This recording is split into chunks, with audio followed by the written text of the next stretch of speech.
Hello दोस्तों, स्वागत है आपका आपके अपने चैनल निवेश क्रम में।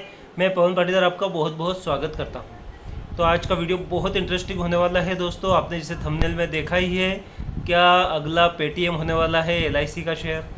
तो इस पर ही हम बात करेंगे।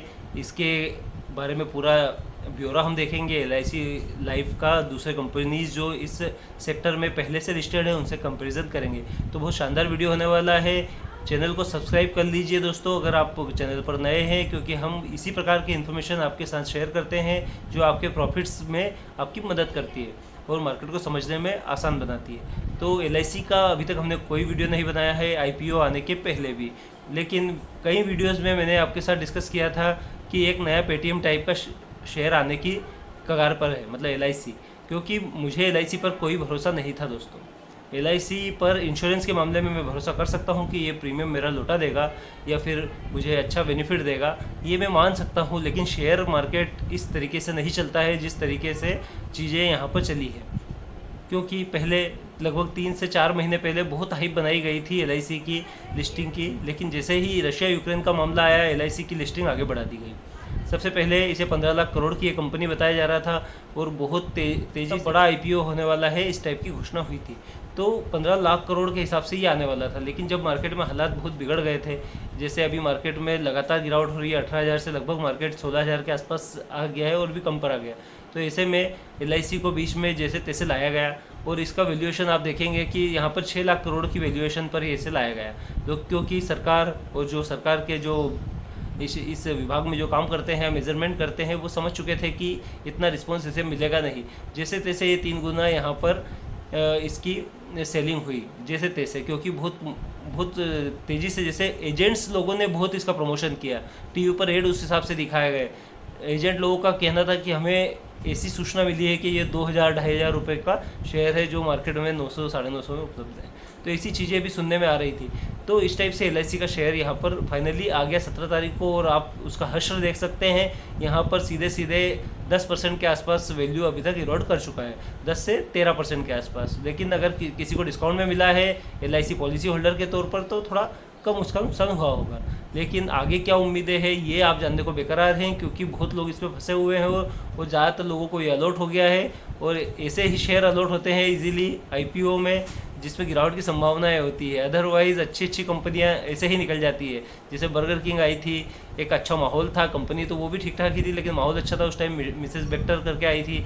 तो इस टाइप की चीज़ें बहुत तेज़ी से ऊपर गई और लोगों को मुनाफा दिया। लेकिन ये चीज़ें अलॉट होना ही मुश्किल हो गया था, लेकिन एलआईसी बहुत ईजीली लोगों को मिला और लोगों ने 5-5 10-10 लॉट भी लगाए और बहुत ज़्यादा अलॉट भी हुआ है।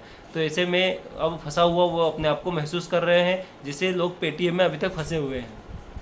पेटीएम में भी अगर आप सुनील मिगलानी जी का कभी आप थोड़ा बहुत भी फॉलो करते हो, तो उनने बहुत पहले, लगभग 2-2.5 साल पहले ही कह दिया था कि एलआईसी नहीं, पेटीएम जैसी कंपनियां जब मार्केट में आएंगी तो इनकी प्रॉफिटेबिलिटी, इन्हें इतना बुरा हश्र होगा कि ये हफ्ते भर में आधी हो जाएंगी। तो इस टाइप से उनने पहले ही कहा था। मार्केट के जो बड़े दिग्गज होते हैं दोस्तों, ये बहुत नॉलेजेबल होते हैं, ये मार्केट की बहुत सी बारीकियों को समझते हैं। एलआईसी में भी अगर आप इसका हम कंपैरिजन देखेंगे इंश्योरेंस कंपनीज से, तो आप समझ जाएंगे कि बड़े लोग इसमें इंटरेस्टेड बिल्कुल भी नहीं थे और ना है, क्योंकि इसमें इतना कुछ है नहीं। लोग ज़्यादातर इसके असेट के भरोसे थे। असेट्स क्या बेचना है क्या, या फिर बिल्डिंग्स बनाना है, या रियल इस्टेट का इनका बिजनेस है? नहीं, इनका बिजनेस है सीधा सीधा इंश्योरेंस का। तो इंश्योरेंस के बिजनेस में क्या ग्रोथ हो रही है आप देख ही रहे हैं दोस्तों कि प्राइवेट कंपनीज आती जा रही है लगातार इंडिया में और इसका मार्केट शेयर छिनता जा रहा है। तो ऐसे में ऐसी कंपनी जो अपना डिग्रेड कर रही है मार्केट शेयर, उसको इतना अच्छा रिस्पॉन्स मिलेगा ये सोचना बहुत मुश्किल है। और दूसरा पी रेशो आप अगर देखेंगे तो इसका 180 का पी है, जो जस्ट डबल है एचडीएफसी लाइफ से, और लगभग ट्रिपल है अपना एसबीआई लाइफ की तुलना में। तो मार्केट में इतना बड़ा गड्ढा नहीं होता है दोस्तों, मतलब एक ही सेक्टर की कंपनियां एकदम से इतना डिफरेंट पी नहीं होता। और दूसरा इसके एनपीए जो असेट्स हैं, नॉन परफॉर्मिंग असेट्स, वो 7 to 8% है एलआईसी के। तो क्योंकि कैसी कंपनी, आईडीबीआई या आईएलएनएफएस या पीएनबी जैसी कंपनियों को संभालने को दिया है एलआईसी को। जब भी गवर्नमेंट को कोई दिक्कत आती है फाइनेंशियल, तो वो इन्हें संभालने को देती है। तो ऐसी स्थिति में क्या उम्मीद कर सकते हैं आप? बैंकिंग में भी अगर देखेंगे तो एसबीआई या सरकारी बैंकें बहुत कम पी पर ट्रेड करती है और प्राइवेट बैंकें बहुत अच्छे पी लेकर बैठी है, क्योंकि उन्हें किसी प्रकार का इस प्रकार का दबाव महसूस नहीं होता। एचडीएफसी लाइफ का बिजनेस शानदार है, 0% एनपीए है यहाँ पर। तो शानदार बिजनेस के साथ जो कंपनियाँ पहले से मौजूद है उसमें निवेश किया जाए, या एलआईसी सिर्फ एक गवर्नमेंट इम्पोर्टेंट कंपनी है या फिर इस टाइप से एक हाइप बनाया गया है इसलिए इसमें निवेश किया जाए, आपको सोचना होगा। तो आगे हम चलते हैं, तीनों का कंपैरिजन देखते हैं। समय व्यतीत न करते हुए मैं आगे बढ़ता हूँ, लेकिन चैनल को सब्सक्राइब कर लीजिए दोस्तों, ताकि आपको नॉलेजेबल इन्फॉर्मेशन मिल सके। तो आगे बढ़ यहाँ पे इंडिया की ग्रेट 3 कंपनीज जो लिस्टेड है मार्केट में, इंश्योरेंस लाइफ इंश्योरेंस कंपनीज, उनका हम कंपैरिजन करेंगे।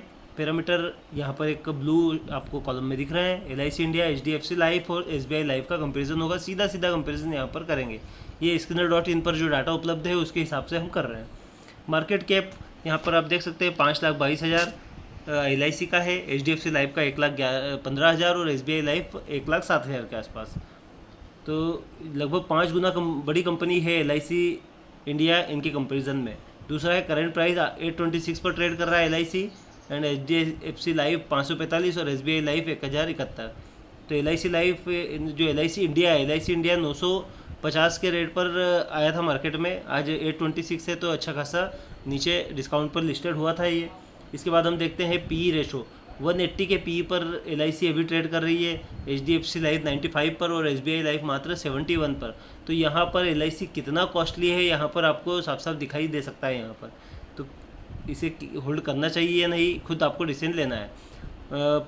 प्राइस टू बुक रेशो यहाँ पर हम देख लेते हैं 82.6 एंड ये है HDFC लाइफ 7 और SBI लाइफ 9 का।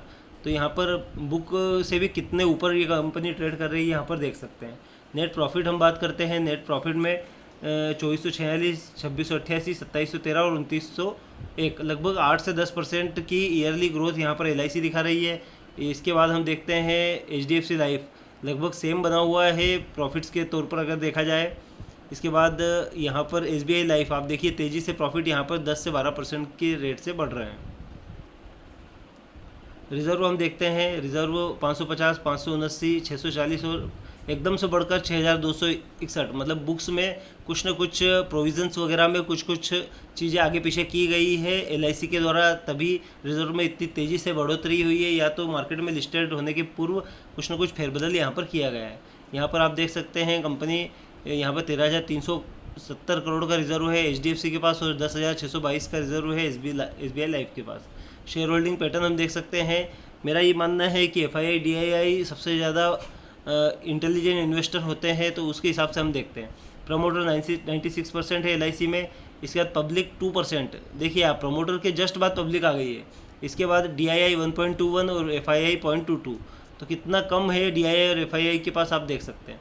दूसरा यहाँ पर HDFC लाइफ की बात करते हैं तो 51%। इसके बाद FII कितना इंटरेस्टेड है आप देख सकते हैं 26%, DII 7% एंड पब्लिक 14%। यहाँ पर तीसरा जो है SBI 55% यहाँ पर प्रमोटर के पास है, FII 24%, DII 12% और पब्लिक मात्र 7.91%। तो तीनों कंपैरिजन हमने देखे, बहुत ही शॉर्ट मेथड के थ्रू ये कंपैरिजन हमने देखे हैं। यहाँ पर PE सबसे बड़ा गणित है महंगाई के बारे में कि PE के हिसाब से कंपनी LIC अभी भी कितना महंगा है, तो ये आगे जाने वाले वक्त में क्या दिखा सकता है यहाँ पर हम समझ सकते हैं। लेकिन और भी पैरामीटर होते हैं, लेकिन और भी गणित होते हैं इन्हें मेज़र करने के। LIC से अगर मार्केट को अगर बहुत ज़्यादा उम्मीदें होती तो FII DII का रेशो बहुत अच्छा हुआ होता यहाँ पर, और आगे उम्मीद और इसका जो प्रॉफिट्स है वो अगर मल्टीपल होने की संभावना होती तो LIC बहुत अच्छी तरह से लिस्ट हो सकता था। तो देखा आपने तीनों कंपनियों का यहाँ पर हमने कंपैरिजन किया। इसमें तीनों में अगर देखा जाए तो SBI लाइफ के बहुत शानदार फंडामेंटल है, HDFC लाइफ के भी बहुत शानदार फंडामेंटल है, और अपनी साइज़ के हिसाब से LIC के प्रॉफिट्स उतने नहीं है जितने होने चाहिए।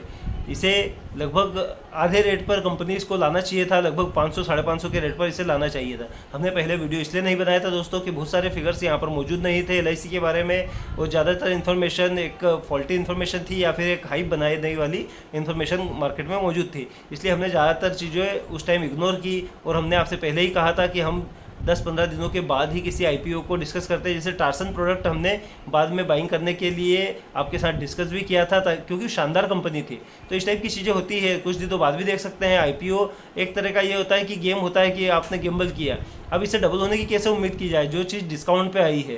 तो आप समझ सकते हैं बहुत बड़े फ्रॉड होते हैं ये। पेटीएम आज अपनी 1/4 वैल्यू पर ट्रेड कर रहा है, लोगों का पैसा अच्छा खासा डूबा चुका है।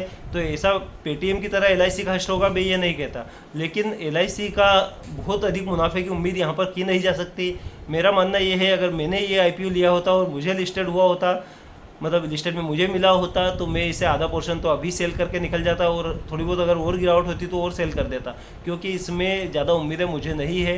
क्योंकि आप वैल्यूएशन देख सकते हैं, एक लंबे समय में इतना वैल्यूएशन सर्वाइव करना मुश्किल होगा दोस्तों।